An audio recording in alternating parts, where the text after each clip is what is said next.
Krishna, Krishna Krishna, Hare Hare, Hare Rama, Hare Rama, Rama Rama, Hare Hare.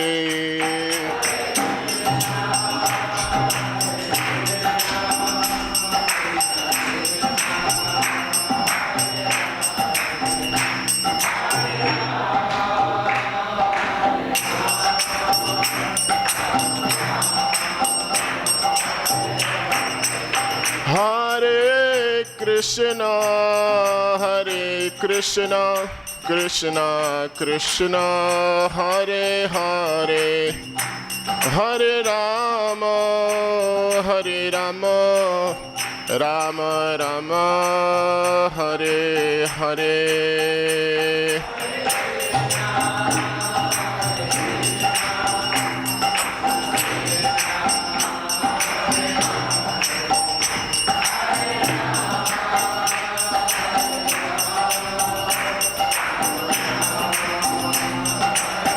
Jaya Jaya Prabhupada, Prabhupada, Prabhupada, Jaya Jaya Prabhupada.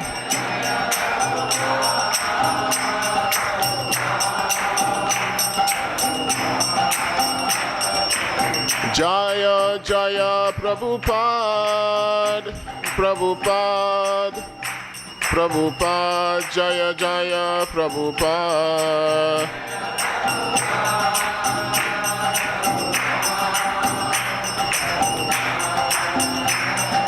Nitai Gaura Haribol, Haribol, Haribol, Nitai Gaura Haribol.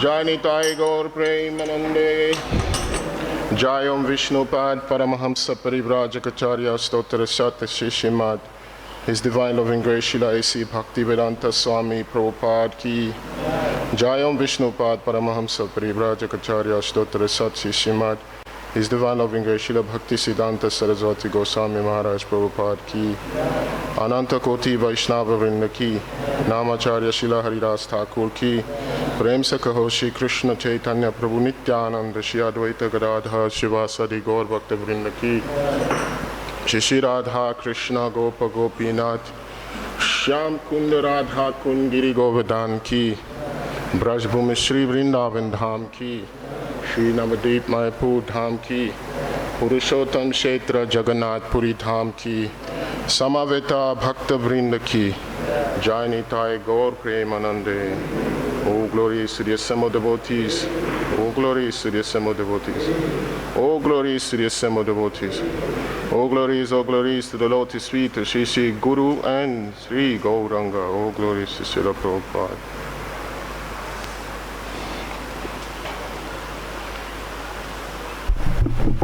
Hare Krishna. So reading today from Srimad Bhagavatam, Canto 10, Chapter 3. Chapter is entitled The Birth of Lord Krishna, and the text number is 27. Om Namo Bhagavate Vasudevaya.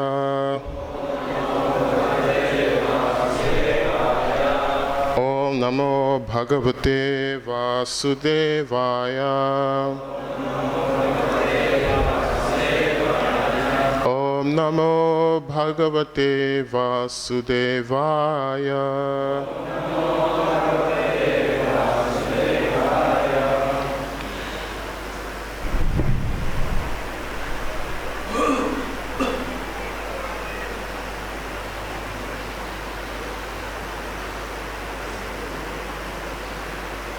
Martyo Mrityu Vyala Bita Palayan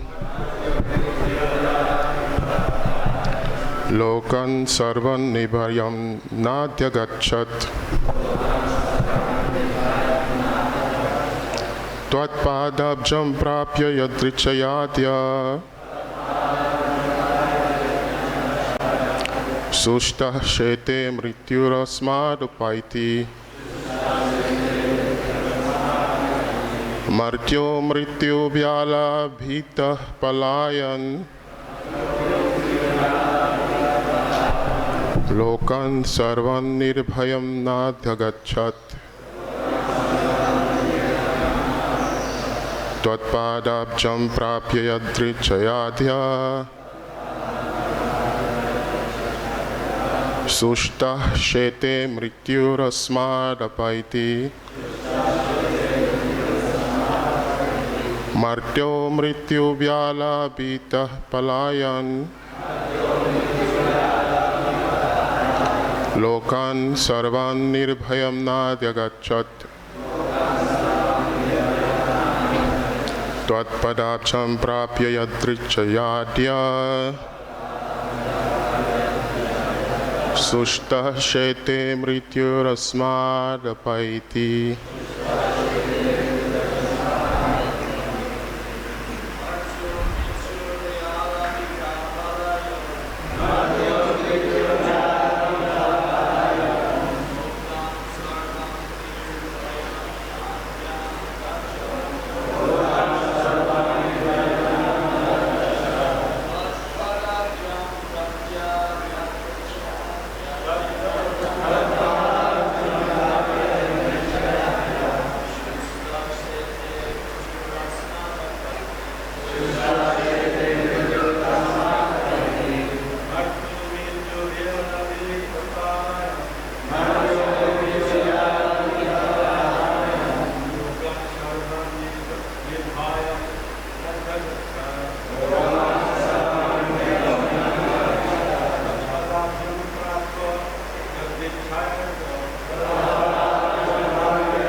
Anyone else?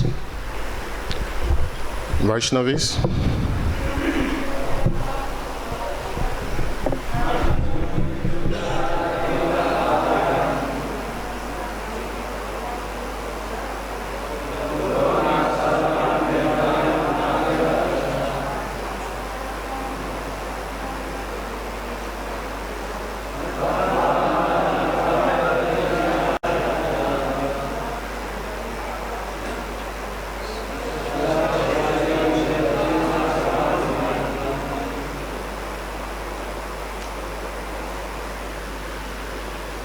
Anyone else? Okay, so word for word translation and purport by His Divine Grace Srila A.C. Bhaktivedanta Swami Prabhupada. Srila Prabhupada ki Martya, the living entities who are sure to die. Mrityu Vyala Bhita, afraid of the serpent of death. Palayan, running. As soon as a serpent is seen, everyone runs away, fearing immediate death. Lokan, to the different planets. Sarvan, all.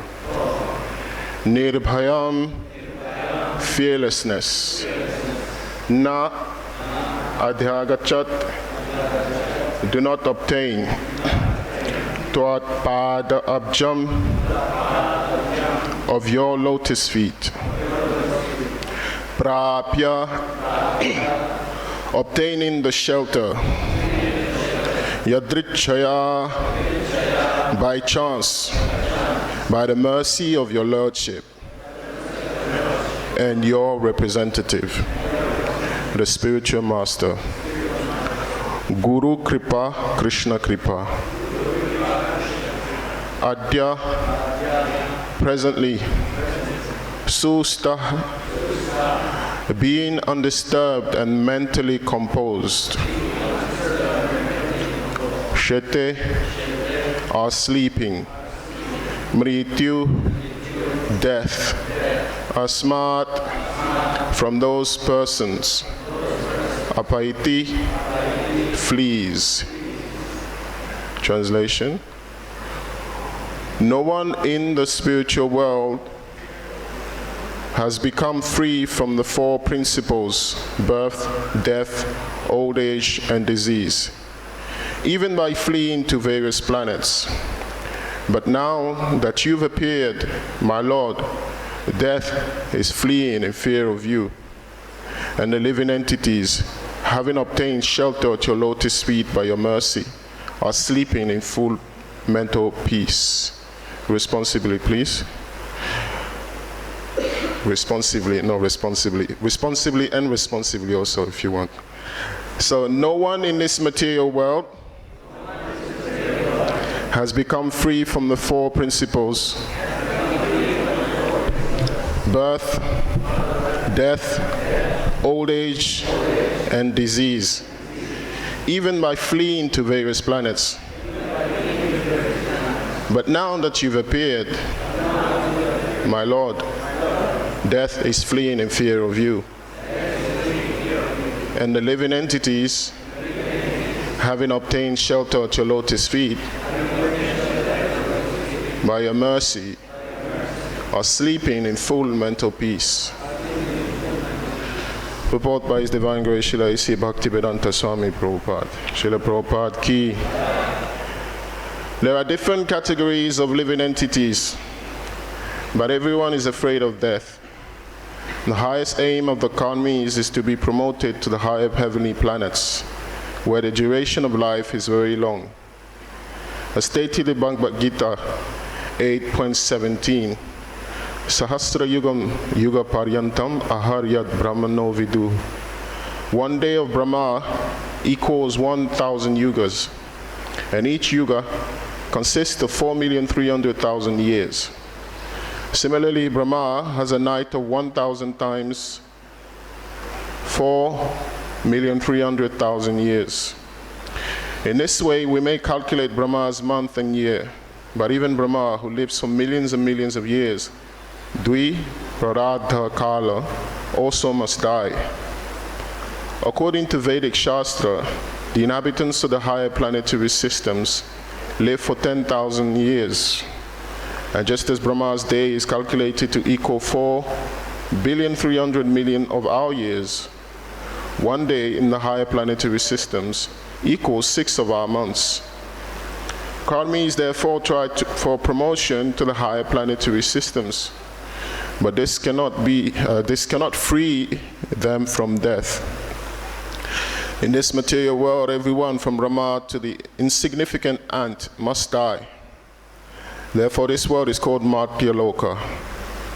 As Krishna says in Bhagavad Gita 8.16, Abrahma Bhuvana Loka Punar Avartina Arjuna. As long as one is within this material world, either on Brahma Loka or on any other Loka within this universe, one must undergo the Kala Chakra of one life after another. Bhutva Bhutva Praliyate. But if one returns to the Supreme Personality of Godhead, Yad Gatva Nanivartante, one need not re-enter the limits of time.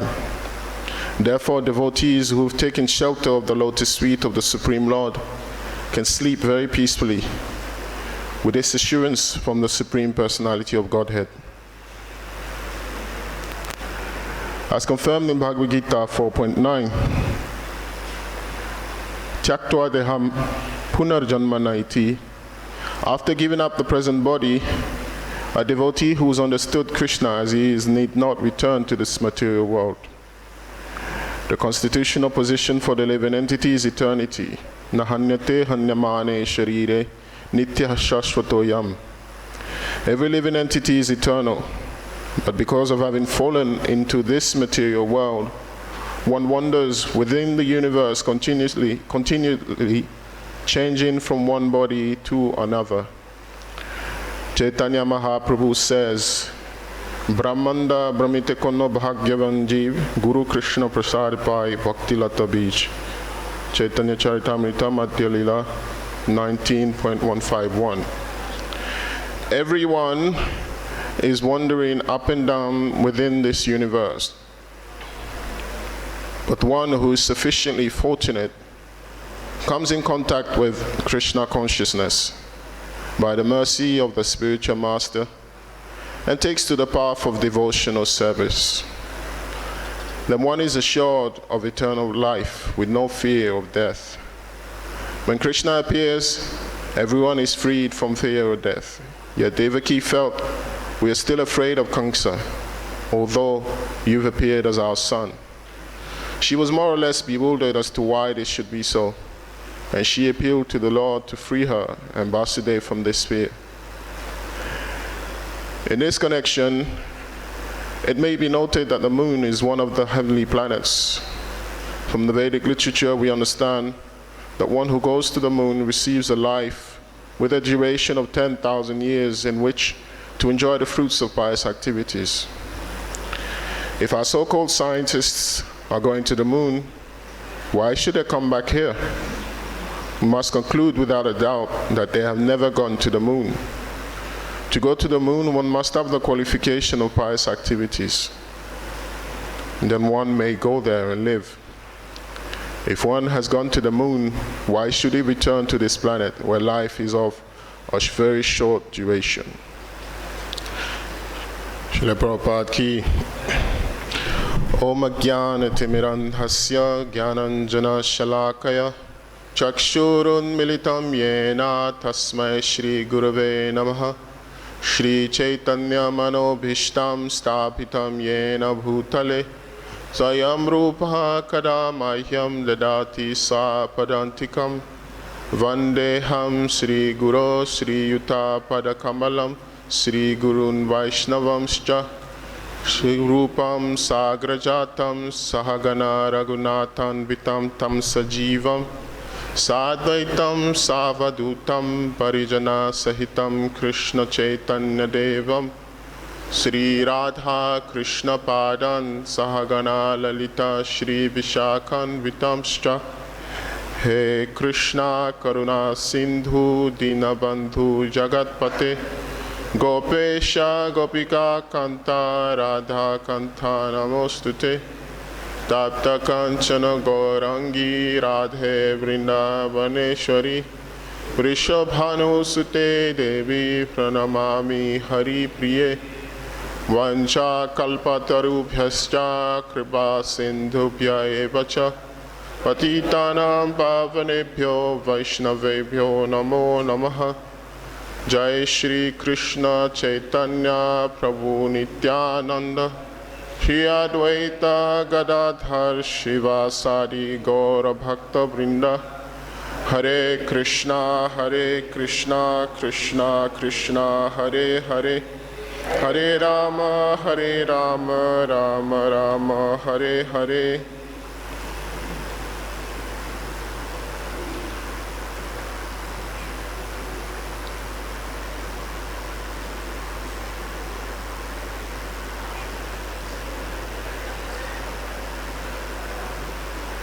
So one of the characteristics of a devotee is the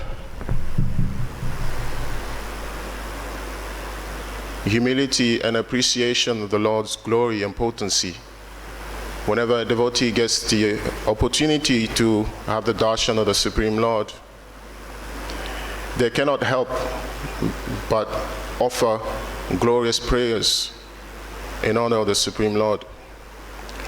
So in this section of the Bhagavatam, Vasudeva and Devaki are exhibiting one of these characteristics of the devotee, this tendency to want to glorify the Supreme Lord, because they have truly understood and appreciate the position of the Supreme Lord.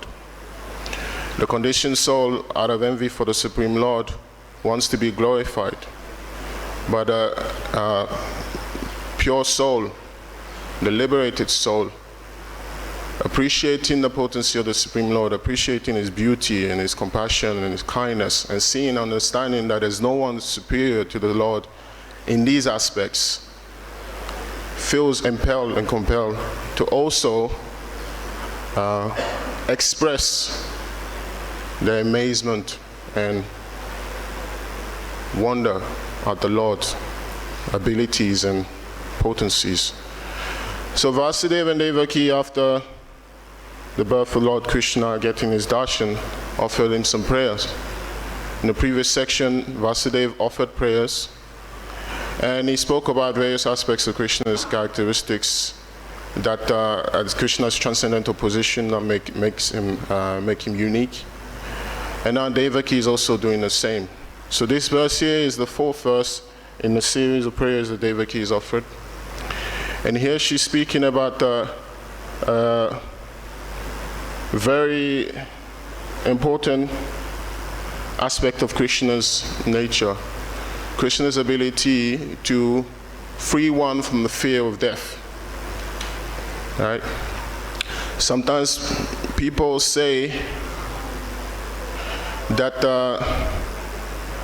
spiritual life is only just an attempt for those who cannot handle real life to escape. They're looking for an opportunity to escape, so they take to spiritual life so they don't have to face the realities of material existence. But here we see in this section here, the whole section, the whole verse is all about death. And we see also in the Shastras that there are various chapters dedicated to death.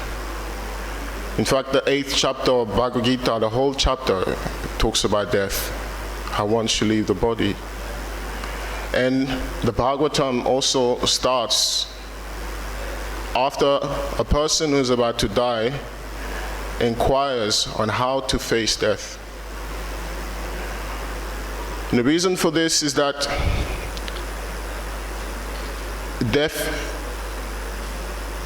is a very important and an unavoidable part of material existence. Everyone dies. Who can name one person who's never died? Nobody, right? Everybody has to die. In fact, this material world is described to be just like a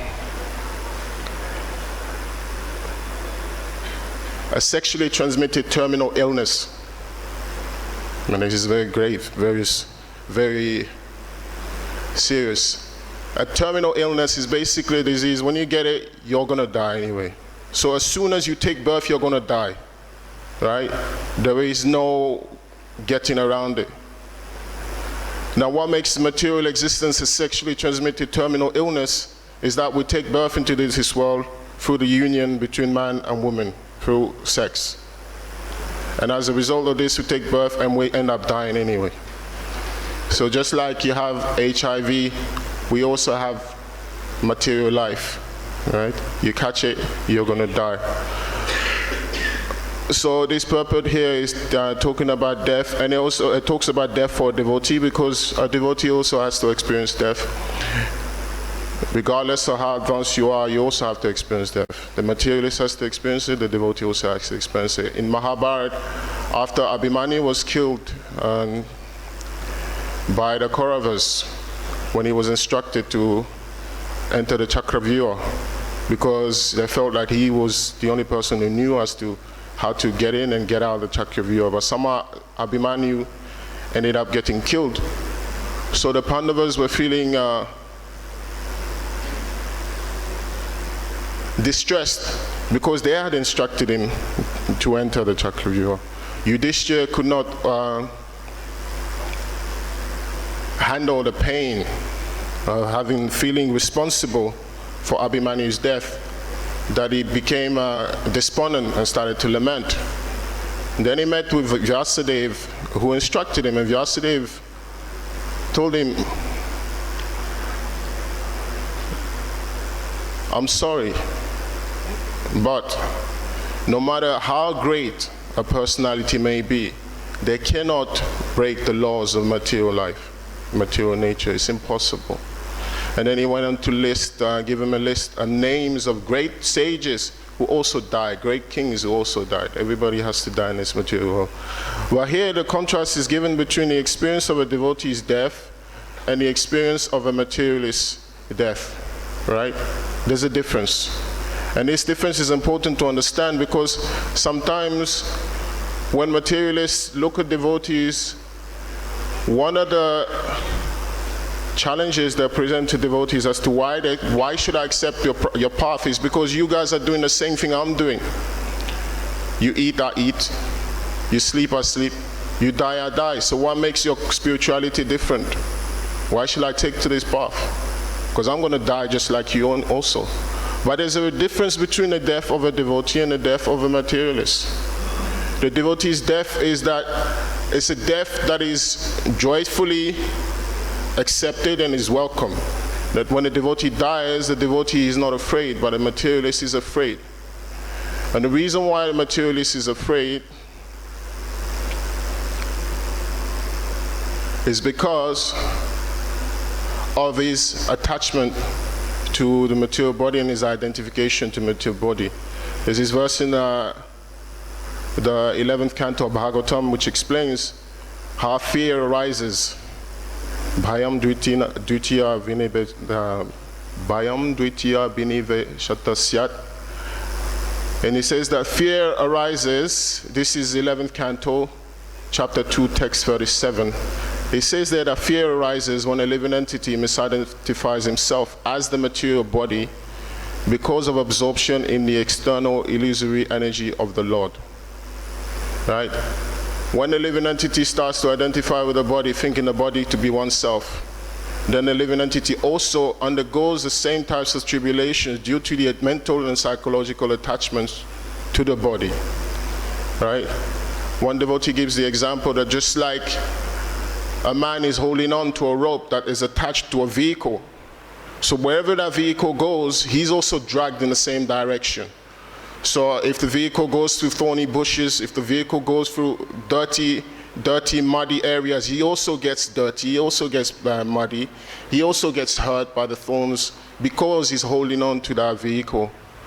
So in the same way the living entities are identifying with the body, they're holding on to the body psychologically, and whatever experiences the body goes through, which is birth, death, old age, and disease, they also experience it thinking themselves to be the one experiencing it, right?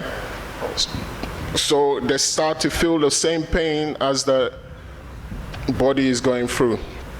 So fear of death is only caused by misconception about one's identity, we think with the body, and also due to misconceptions about the material world, one's position in the material world. Because we think in the material world we are here to try to enjoy. But the problem is everybody else within this material world also wants to enjoy. So in order for them to enjoy, it creates some kind of competition which creates conflict to the extent that people go as far as to end one's life in order to enjoy one's facilities, one's position. So this creates all sorts of problems. So one's misunderstanding about one's identity, misunderstanding of one's position in the material world. Instead of thinking Jivera Surupa Krishna Nitidas, I'm the servant of Krishna, we start to think that I am the center. Now, as Prabhupada explains in the Bhagavad Gita, I think this is the introduction in the Bhagavad Gita, he says that everyone within this world is moved by various psychic divisions, he explains, I think he calls it, and he says that I am the Lord of all I survey, right? And I am the enjoyer, like that. Psychologically, this disposition creates a kind of unpleasant situation for the living entity, right? Now the difference between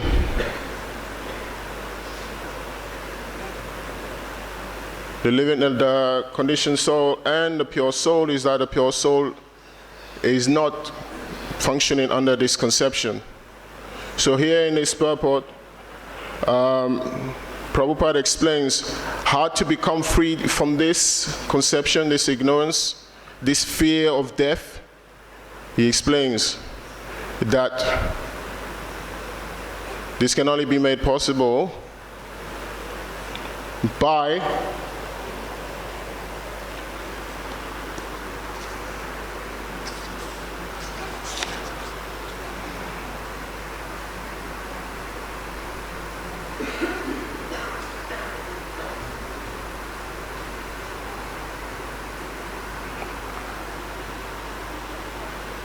he says, devotees who have taken shelter of the lotus feet of the Supreme Lord can sleep very peacefully. And then he goes on to say, he quotes the verse from Bhagavad Gita, chapter 4, text 9, Tyakta deham punarjanmanaiti. After giving up the present body, a devotee who's understood Krishna as he is need not return to this material world. So basically, it's the point that devotional service is the way to become freed from this fear of death, this fear that is moving every living entity within this material world. Now this conception, this may come across as very simplistic sometimes, right? Everything, basically, most of the instructions given in the Shastras are very simple by nature, but very complex also when you dig deep and analyze them much more closely. And the problem with the conditioned soul is that they have a tendency to see things on the surface, on the externals, they focus on the externals. So this instruction may come across as very basic. Just taking shelter of the Supreme Lord will give me freedom from fear as is possible, right? A few years ago there was a film that came out called Oh My God, I think it was called. It was a very popular movie in India especially. And in this film, the main character, it was a comedy, and the whole idea of the film was to basically make fun of religion. The basic premise of the film anyway. And the whole idea was to try to demonstrate us how religion is futile and how religious people are illusioned and confused. So what the writers of this film did, they would take various aspects of religious practices, spiritual practices, like offering charity to the temple, making offerings to the deity, and then simplify it and make fun out of it. Right? And this film became very popular, and many people considered it to be a triumph against a false religion, organized religion. So one devotee, Chaitanya Charan Prabhu, wrote a book to counter the arguments given in this film as to why making offerings to the deities and offering charity to the temple and visiting the temple and rendering service to the Lord and all these different activities are actually much more potent than they appear to be. So he gave a series of arguments and demonstrating that there is a layer of death that one who's not trained, one who doesn't have substance, cannot understand the substance behind religious practices.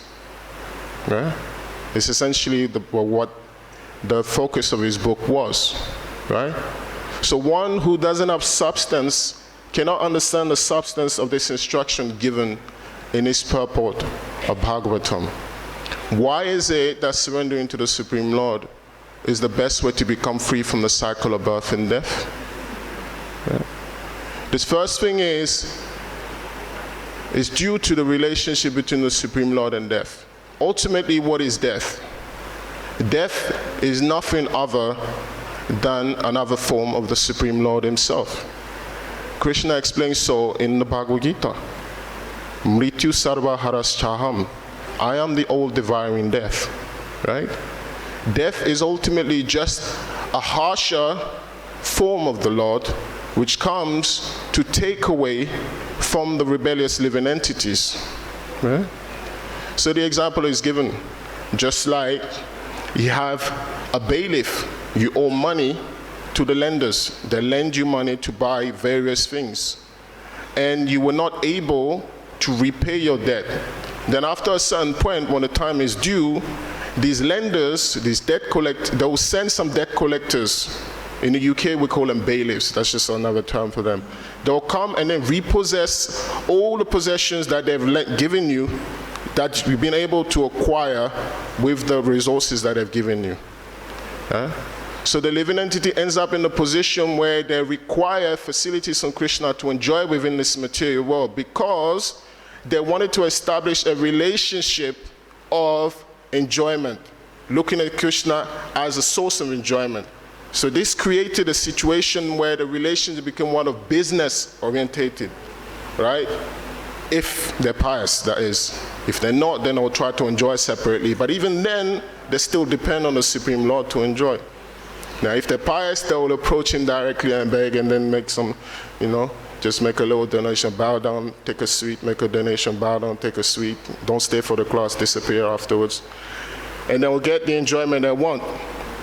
But when the time comes, the bailiff, Krishna in the form of death, comes and takes away, right? So death is none other than Krishna. Now, you can have a relationship based on business to Krishna, and then when the time is up, he comes and takes. Or you can have a relationship based on familiarity, a relationship based on love and affection. Just like you have the debt collector. He relates to the people who owe him money in a very strict, by the book manner. You owe me money, you pay by this time. If you don't pay, I'll take it away from you. He also has a relationship with his family members. Now that relationship with his family members is much less strenuous, it's much less strict, it's much less serious than his relationship with the people who owe him money in a business setting. So the child of the debt collector can also enjoy the resources of the debt collector without having to worry about losing them, because he lives in the house. They have a real affectionate relationship. That makes sense. So they can have access to the resources on tap. On tap is like you turn on a tap, water comes. So in the same way, whenever they want it, they can have access to it. So this is a relationship between Krishna and his devotees. And when one surrenders to Krishna, one can also have access to this relationship. When we surrender to Krishna, Krishna is no longer the taker, Krishna gives. Right? And what does he give to the devotee? His Holiness Bhakti Rasayana Sagar Maharaj devised a very nice acronym to describe what a devotee gets from surrendering to Krishna. He says that just like for a non-devotee, Krishna comes as death, for a devotee, Krishna gives life. And he says life, L stands for love. The time of death, when Krishna comes to take the devotee, right, is merely giving him access to a higher level of experience, a loving experience, right? By leaving the body, the pure devotee goes back to the spiritual world, enters the spiritual reality, where he experiences the different types of rasas to the fullest extent. So a devotee gets love through death. A non-devotee, what does he get? He gets disappointment. He gets disillusionment. He gets embarrassment. He gets humiliation, ultimately. But the devotee gets love. Then the second thing the devotee gets from his relationship with Krishna at the time of death, the devotee gets access to immortality, right? You never have to take birth again. You become reinstated in your eternal, original position as Sat Chit Ananda position, Sat, eternality, right? So becoming reinstated in one's position. And then the third thing the devotee gets when Krishna comes to take them out of this material world, Krishna frees them from the entanglement of material existence. They are no longer subjected to the influence of the modes of material nature, so they get freedom, F. And then E, they get enlightenment. Right? They become, sorry, this is actually Padma Pad Prabhu sending me a message on WhatsApp. Sorry, man. So they get enlightenment, right? They get removed from the darkness of material existence. This is what a devotee gets by surrendering to the Supreme Lord. So therefore in this section here, this point is being made because everybody in the material world wants to be free from death. If you do not have the opportunity to present any other purport to anybody within this world, if you just present this purport effectively, this should be enough to convince them to take to the path of devotional service. Because the vast majority of people, the biggest anxiety on their mind is the time of death. It's just that there are varieties of ways people deal with this fear of death, but ultimately everybody is afraid of death. Some people deal with the fear of death by pretending it's not going to happen and forcing themselves to absorbing themselves in material enjoyment to forget it. So they exhibit what is called the ostrich mentality. When you're chased, like the ostrich is a type of bird. I think this is indigenous to like Australia or something like that. And this bird has got a very long neck, very ugly looking bird. When you see this bird, you wonder why the living entity decided to come to the material world, because you end up in bodies like that. So this ostrich, very ugly looking bird, is also very stupid, just like most animals. So when this bird gets chased by a predator, right, when life gets too hot for this bird, one of the ways the bird figures to deal with this is to bury his head in the sand. Instead of running away, instead of fighting, buries his head in the sand. By burying, because the logic is if I bury my head in the sand, then I don't have to deal with the problem. So this is the same kind of consciousness in psychology that some materialistic people have. They try to forget about death by becoming more and more absorbed in material enjoyment, material existence. But the problem with this is that death, just like the ostrich burying his head, is still coming. But now you put yourself in a more disadvantaged situation because you're no longer mobile. Your head is stuck in the sand. So the economy, the materialistic person, is no longer able to deal with the reality of material existence because he's become blinkered, is blinded by his material enjoyment, and it's easier for death to catch him. All right? There's also a very nice analogy, like I think this is in South America, places like that, when they want to catch monkeys, one of the things that they do is that they will take a very nice bowl-shaped item, maybe like a coconut shell or something like that. They put a hole on top of the shell, a hole big enough for the monkey's hand to get into it, and they fill the shell up with nuts. And then they place it there, and the monkey comes, the monkey likes nuts. The monkey will reach inside, grab the nuts. But in order to get out, he has to let go of the nuts because the hole is big enough for his hand to go in empty, but it's not big enough for his hand to get out full. But because the monkey is attached to the nuts, he doesn't want to go. So he's fighting, doing all sorts of things. And while he's doing this, his hand is stuck inside. The hunter comes, grabs the monkey with the nuts, puts him in the bag, and that's the end of the monkey.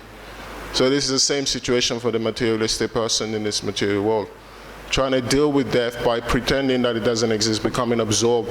Now, another way they deal with death is by becoming so obsessed and fearful of death to the point that they cannot live anymore. They become paranoid.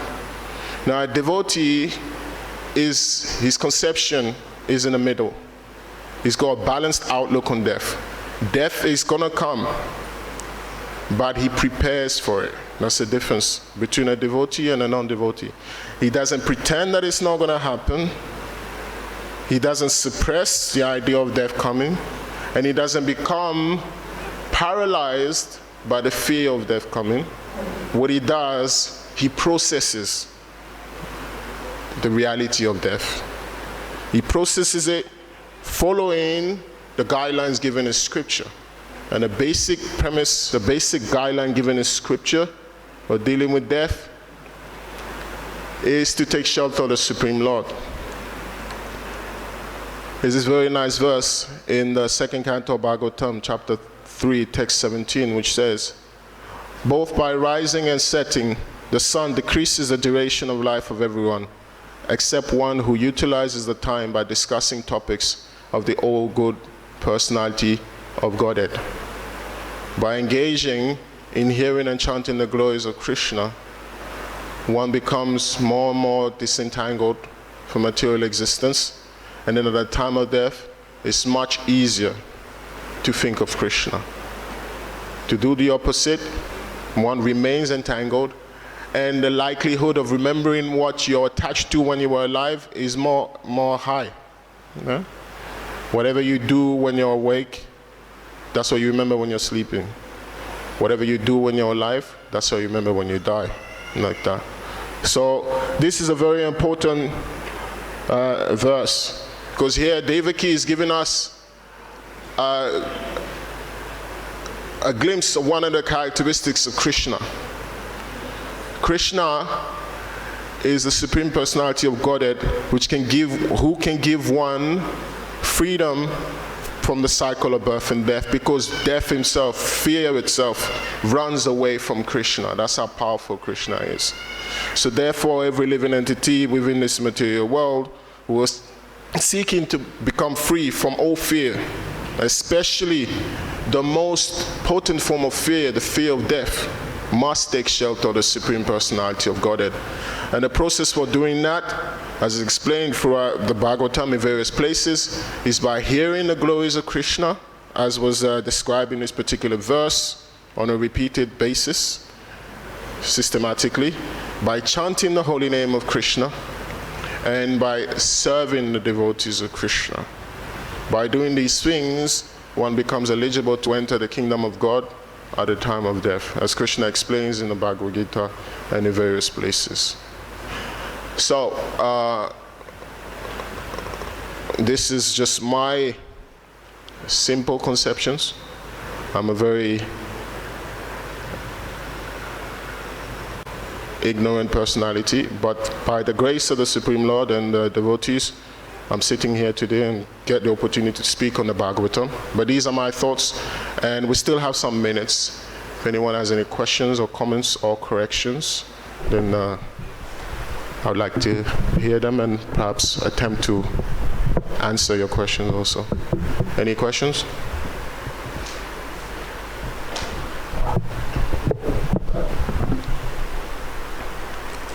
Prabhuji.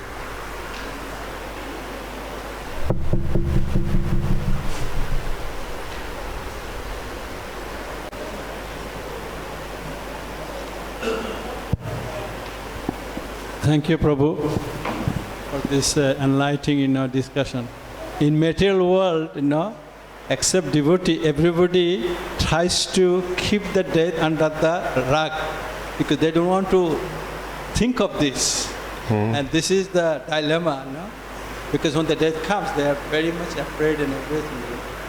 But in that respect, you mentioned that, in Srimad Bhagavatam also, that, Eta nirvitamananam ichhato kudabham yoginam nipaninitam hare namanu kirtanam. So that you mentioned that only Harinam Kirtan, doing constantly, we can, be delivered from the fear and also go back to Godhead. Okay, thank you. That's that's one of the verses I had listed actually, but I didn't quote it. It says there actually in that purport, in the purport to that verse, I think this is in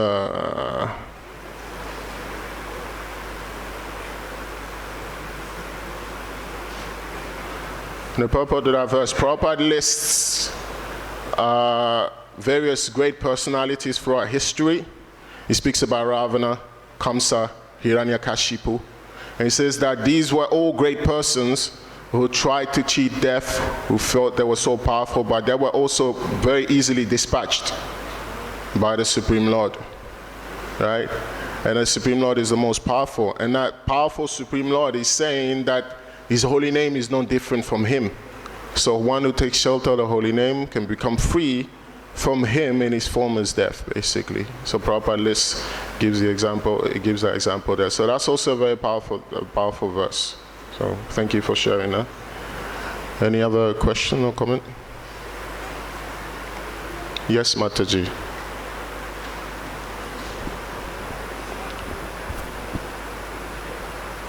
It's on? Yes. Prabhuji, we have such a wonderful, sublime process. And you said that a lot of karmis are trying to escape from the material life, by getting even more involved in their everyday lives. But often I get in the question, and I would like you to answer it for me for the preaching purposes. Devotees also find an escape from the spiritual life in the form of movies or going to the opera houses or things like that. Why do devotees who have such a full lives are looking for escape into, mostly I'm asking about the series, even if they are Mahabharata series or Karmi series, why the movies are so popular amongst the devotees as an escape or coping mechanism with such an intense devotional lives? So the question is basically why, there's two questions. You're talking about why did I watch non-devotional films or why did I watch devotionally centered films? Do you think that by explaining to them why they stop this practice, or what should it be? How should it be explained? Because for me, it looks like escape from a very tense devotional lives. Mm-hmm. Maybe I'm wrong. Maybe I see it wrong as an escape. Maybe it's something else. Yeah. See, to comment on these things, first of all, like, for example, devotees watching films like Mahabharata and things like that, it's a little bit of a gray area because some devotees believe this is actually about Krishna. These are pastimes of the Lord, just like we watch dramas like Ramayana and things like that, put together by devotees. So watching these kind of films, they say that it may not exactly be like non-devotional because it helps me in one way to remember Krishna. And the reason why devotees do these things, speaking about the devotionally themed movies, is because we need some kind of leisure, we need some kind of recreation. Until one becomes a pure devotee, you need to find a way to engage your tendencies and dovetail them in Krishna service. So if we're talking here people who used to watch films unrestrictedly. Some people sometimes at the weekend they just like order so many DVDs or just sit down and watch like Netflix all weekend, all Saturday, Sunday. Sunday is like Netflix day, right? For some non-devotees. I went to visit my brother and basically the moment he wakes up in the morning, no bath, no shower, nothing, the kids wake up, they just turn on the TV, they're watching cartoons and all sorts of things. So when they come to Krishna consciousness, this tendency is so deeply rooted, so they need an avenue to engage in. And one of those avenues is to watch films that are centered around Krishna, so they dovetail that propensity. So I wouldn't say such a propensity is, I wouldn't say such an activity is entirely sinful, but it becomes a problem when it leads one to the point where they get so obsessed with it that they forget their sadhana and start to neglect their spiritual practice. That's one thing. Now, how to stop doing that is that one has to go deeper in their practice. You have to chant purely, right? How do you develop taste for chanting? By chanting more. How do you develop taste for hearing? By hearing more, like that. So the more we invest time and energy in going deeper in our practice, the easier it will be to resist those urges and to reject those lower tendencies. As Krishna explains in the Bhagavad Gita, that the taste for sense enjoyment is very difficult to overcome, but one can do so when one has a higher taste, and that higher taste comes by hearing and chanting. Right? Now, different people may do so at their own pace, depending on the level of their conditioning, to the degree to which they're attached to these things. So sometimes even they may be encouraged to reduce gradually until eventually they can give it up. Does that make sense, Mataji? Because I cannot see you. Okay. No problem. Any other question? Comment? Okay, so it's 9:05. We'll stop there. We went over time. Thank you very much for your time and attention. And please forgive me for any mistakes I may have committed in the presentation. Hare Krishna.